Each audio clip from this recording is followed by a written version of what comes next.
कहा था ना कि भारत झुकेगा नहीं, तो नहीं झुका। ये बात भारत ने खुद ऑफिशियली कही है, क्योंकि कुछ घंटे पहले ही भारत के विदेश मंत्री एस जयशंकर साहब जी ने ट्रंप को लताड़ा था और कुछ घंटे बाद ही रूस के अंदर भारत के एनवॉय ने ऐसा ऐलान कर दिया जो अब अमेरिका को चैन से सोने नहीं देगा। और ये ऐलान उस समय हुआ है जब कुछ घंटे पहले ही जो अमेरिकी उपराष्ट्रपति हैं जेडी वंस, उन्होंने भारत को लेकर एक बड़ा स्टेटमेंट दिया था और कहा था कि अगर हम भारत पर टैरिफ लगाएंगे तो रसिया युद्ध रोक देगा। लेकिन इस बार भारत ने साफ कह दिया कि हमारा जहां से मन करेगा वहां से तेल खरीदेंगे, तुम्हारे बाप का क्या जाता है। अगर तुम्हें हमारा तेल पसंद नहीं है या फिर हमारे रिफाइनरी ऑयल से दिक्कत है तो मत खरीदो। और सबसे शॉकिंग बात तो यह है कि इस समय भारत के अंदर जो रशियन क्रूड ऑयल टैंकर है वो दिन दहाड़े आ रहे हैं। अब भारत के इसी एक्शन को देखकर अमेरिकी भी चुप हैं, लेकिन वो ट्रंप पर हमले बोलने में पीछे नहीं हट रहे। तो आइए इन सभी बड़ी खबरों के बारे में आप लोगों को डिटेल में बता दें कि आखिर चल क्या रहा है। क्या अमेरिकी टैरिफ भारत पर अप्लाई हो जाएंगे या फिर अमेरिका घुटने टेक कर भारत के सामने नाक रगड़ के बोलेगा कि भारत तुम्हें जितना तेल खरीदना है खरीदो, हम आपसे कुछ नहीं कहेंगे। दरअसल आज का ये वीडियो बेहद धमाकेदार होने वाला है, इसलिए आप लोगों से दिल से एक हम्बल रिक्वेस्ट है कि अगर आप लोग हमारे चैनल पे पहली बार आए हो या फिर अभी तक आप लोगों ने चैनल को सब्सक्राइब नहीं किया तो एक देशभक्त होने के नाते सबसे पहले चैनल को सब्सक्राइब कर लो, बेल आइकन को प्रेस कर लो और वीडियो पर भी लाइक एंड कमेंट करना मत भूलिएगा। दरअसल आपको बता दें कि जब डोनाल्ड ट्रंप ने भारत पर टैरिफ लगाए थे तो उस समय भारत पर एक बड़ा प्रेशर आया था। भारत ये सोच रहा था कि आखिर कैसे अमेरिका के इन टैरिफ से बचा जाए, क्योंकि पहले तो अमेरिका ने भारत पर 25% टैरिफ लगाए थे, उसके तुरंत बाद अमेरिका ने 25% और एडिशनल टैरिफ लगा दिए। और डोनाल्ड ट्रंप द्वारा जो ये 25% एडिशनल टैरिफ लगाए गए थे वो एक पनिशमेंट थी कि भारत रसिया से रसियन सस्ता क्रूड ऑयल खरीद रहा है। यानी कि भारत पर 25% टैरिफ तो लगते ही लगते, लेकिन ये 25% रसिया के साथ व्यापार और रसिया से क्रूड ऑयल खरीदने को लेकर लगाए गए। बस इसी को लेकर रसिया काफी गुस्से में आ गया। रसिया ने खुलकर अमेरिका का मुकाबला किया और अमेरिका द्वारा लगाए गए इन टैरिफ्स को रूस ने खुलकर अनजस्टिफाइड बताया। अब सबसे पहले आप लोग ये आर्टिकल देखो, उसके बाद आपको बता दें कि भारत ने क्या क्या एक्शन लिए हैं और अमेरिकी कैसे भारत से माफी मांगने के लिए मजबूर हो गए हैं। दरअसल आर्टिकल में साफ है कि tariffs put on India to force Russia to stop war, says US vice president Vance. दरअसल अमेरिका के जो उपराष्ट्रपति हैं जेडी वेंस, उन्होंने साफ कहा कि भारत जिस तरीके से रसिया से क्रूड ऑयल खरीद रहा है तो उससे जो रूस की इकोनॉमी है वो लगातार ग्रो कर रही है और रूस लगातार अमीर बन रहा है। और जो पैसा रसिया भारत को क्रूड ऑयल बेचकर कमा रहा है उसी पैसे से जम के रसिया हथियार बना रहा है और उन्हीं हथियारों का इस्तेमाल रसिया यूक्रेन पर मिसाइल और ड्रोन दागने में कर रहा है। ऐसे में अगर भारत ऐसे ही रसिया से लगातार तेल खरीदता रहा तो रूस की इकोनॉमी कभी भी नहीं डगमगाएगी और रसिया लगातार यूक्रेन के अंदर युद्ध लड़ता रहेगा। इसलिए अगर भारत रसिया से क्रूड ऑयल खरीदना बंद कर देगा तो रसिया की इकोनॉमी रुक जाएगी, जिसके बाद रसिया इस युद्ध को रोकने के लिए बातचीत की टेबल पर आएगा। अब सवाल ये उठता है कि क्या भारत के तेल खरीदने से ही रसिया की इकोनॉमी चल रही है, क्योंकि रसिया से तेल तो चाइना भी खरीद रहा है, फिर चाइना पर ये टैरिफ्स क्यों नहीं लगाए जा रहे? क्या चाइना के खरीदने से रसिया की इकोनॉमी ग्रो नहीं करेगी? लेकिन नहीं, अमेरिका को दिक्कत चाइना या फिर रसिया से नहीं है, अमेरिका को दिक्कत है भारत की बढ़ती इकोनॉमी की वजह से। भारत भी अमेरिका की चाल को अच्छे से समझ रहा है कि अमेरिका किस तरीके से भारत को टारगेट कर रहा है, इसलिए भारत ने इस बार रसिया से एक बड़ा ऐलान कर दिया। और अमेरिकी उपराष्ट्रपति को जवाब देने के लिए भारत के रसिया में एनवॉय ने एक ऐसा स्टेटमेंट दे दिया जिससे अमेरिका अब कई दिन तक चैन की नींद नहीं सो पाएगा। अब चाहे तो इसके लिए आप लोग खुद एनडीटीवी का आर्टिकल देखो, जिसमें साफ है कि India will buy oil from whenever it gets best deal, Indian envoy to Russia. दरअसल रूस की जो सरकारी न्यूज एजेंसी है तास, उसके ही एक इंटरव्यू में बोलते हुए भारत के एनवॉय मिस्टर कुमार ने प्रॉपर्ली ये साफ कर दिया कि भारत की कंपनियों को जहां भी सबसे अच्छा और सस्ता सौदा मिलेगा तो ये कंपनियां वहां से ही तेल खरीदना जारी रखेंगी। उन्होंने अमेरिका और यूरोप को औकात दिखाते हुए साफ कर दिया कि नई दिल्ली अपने राष्ट्रीय हितों की रक्षा के लिए कदम उठाना जारी रखेगी, क्योंकि भारत की प्राथमिकता देश के 104 अरब लोगों की ऊर्जा सुरक्षा सुनिश्चित करना है, जिससे कि भारत के अंदर ऑयल प्राइस स्थिर रहे, क्योंकि व्यापार व्यावसायिक आधार पर ही होता है। क्योंकि अगर किसी को व्यापार में मुनाफा ही नहीं होगा तो वो लोग व्यापार क्यों करेंगे?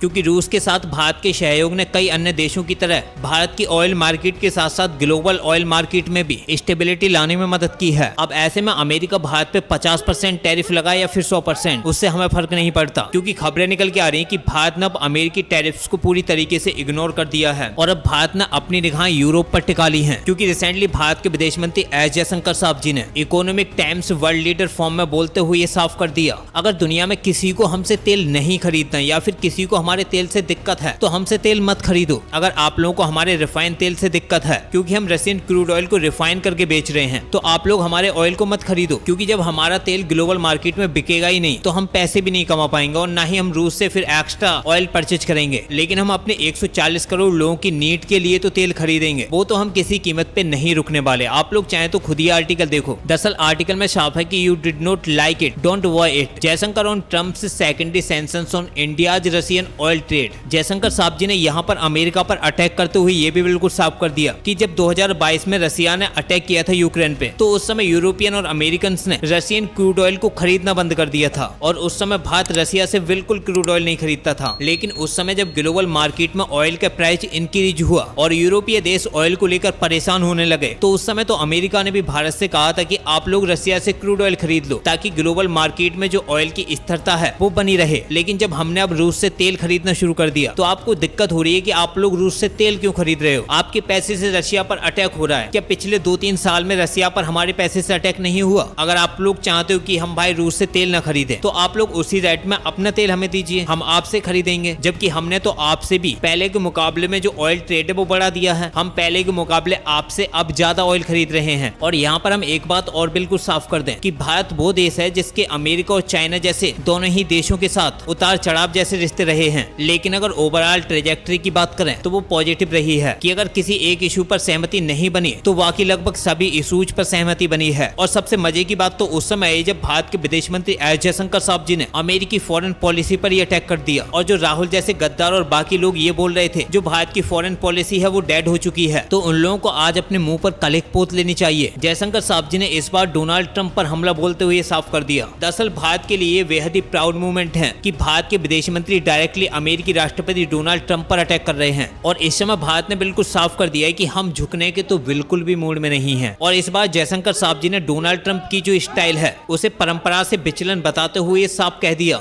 कि आप लोग भूल गए ना कि कैसे अमेरिकी राष्ट्रपति बराक ओबामा ने चाइना के साथ G2 ढांचे का विचार पेश किया था। यानी कि अमेरिका खुद चाइना के साथ एक G2 ग्रुप बनाना चाहता था, लेकिन चाइना ने अमेरिका पर भरोसा नहीं किया और उसे लताड़ दिया। इसलिए हमें उम्मीद है कि आने वाले समय में भारत और अमेरिका के रिश्ते भी अच्छे होंगे, क्योंकि अभी भी दोनों देश व्यापारिक तौर पर एक दूसरे से बातचीत कर रहे हैं। और उम्मीद है कि आने वाले समय में दोनों ही देशों के रिश्ते भी अच्छे होंगे। और सबसे हैरानी की बात तो यह है कि इस समय केवल भारत ही नहीं बल्कि डोनाल्ड ट्रंप से अमेरिका के लोग भी परेशान हैं। आप लोग चाहे तो खुद ही आर्टिकल देखो जिसमें साफ है कि Trump must heed Nikki Haley, losing India will be a strategic disaster. दरअसल निक्की हेली डोनाल्ड ट्रंप की पार्टी की एक टॉप लीडर हैं, जहां पर अमेरिकन एडमिनिस्ट्रेशन के लगभग सभी नेता भारत के खिलाफ बयानबाजी कर रहे हैं। उस समय निक्की हेली ने खुलकर ये साफ कर दिया कि भारत इस समय हमारे लिए कितना इंपोर्टेंट है। अगर भारत से रिश्ते बिगड़ते हैं तो अमेरिका के लिए एक स्ट्रेटेजिक डाइजेस्टर होगा, क्योंकि जिस समय हमें चाइना को काउंटर करना चाहिए उस समय हम भारत के साथ रिश्ते बिगाड़ रहे हैं। आपको बता दें कि निक्की हेली अमेरिका की वो टॉप लीडर्स हैं जो डोनाल्ड ट्रंप से पहले अमेरिकी राष्ट्रपति चुनाव भी लड़ रही थी, लेकिन डोनाल्ड ट्रंप के आने के बाद ये राष्ट्रपति चुनाव से पीछे हट गई थी। ऐसे कई और भी लीडर्स हैं जो लगातार डोनाल्ड ट्रंप पर निशाना साध रहे हैं। इसलिए डोनाल्ड ट्रंप के इस पागलपन को लेकर पूरी दुनिया समझ चुकी है।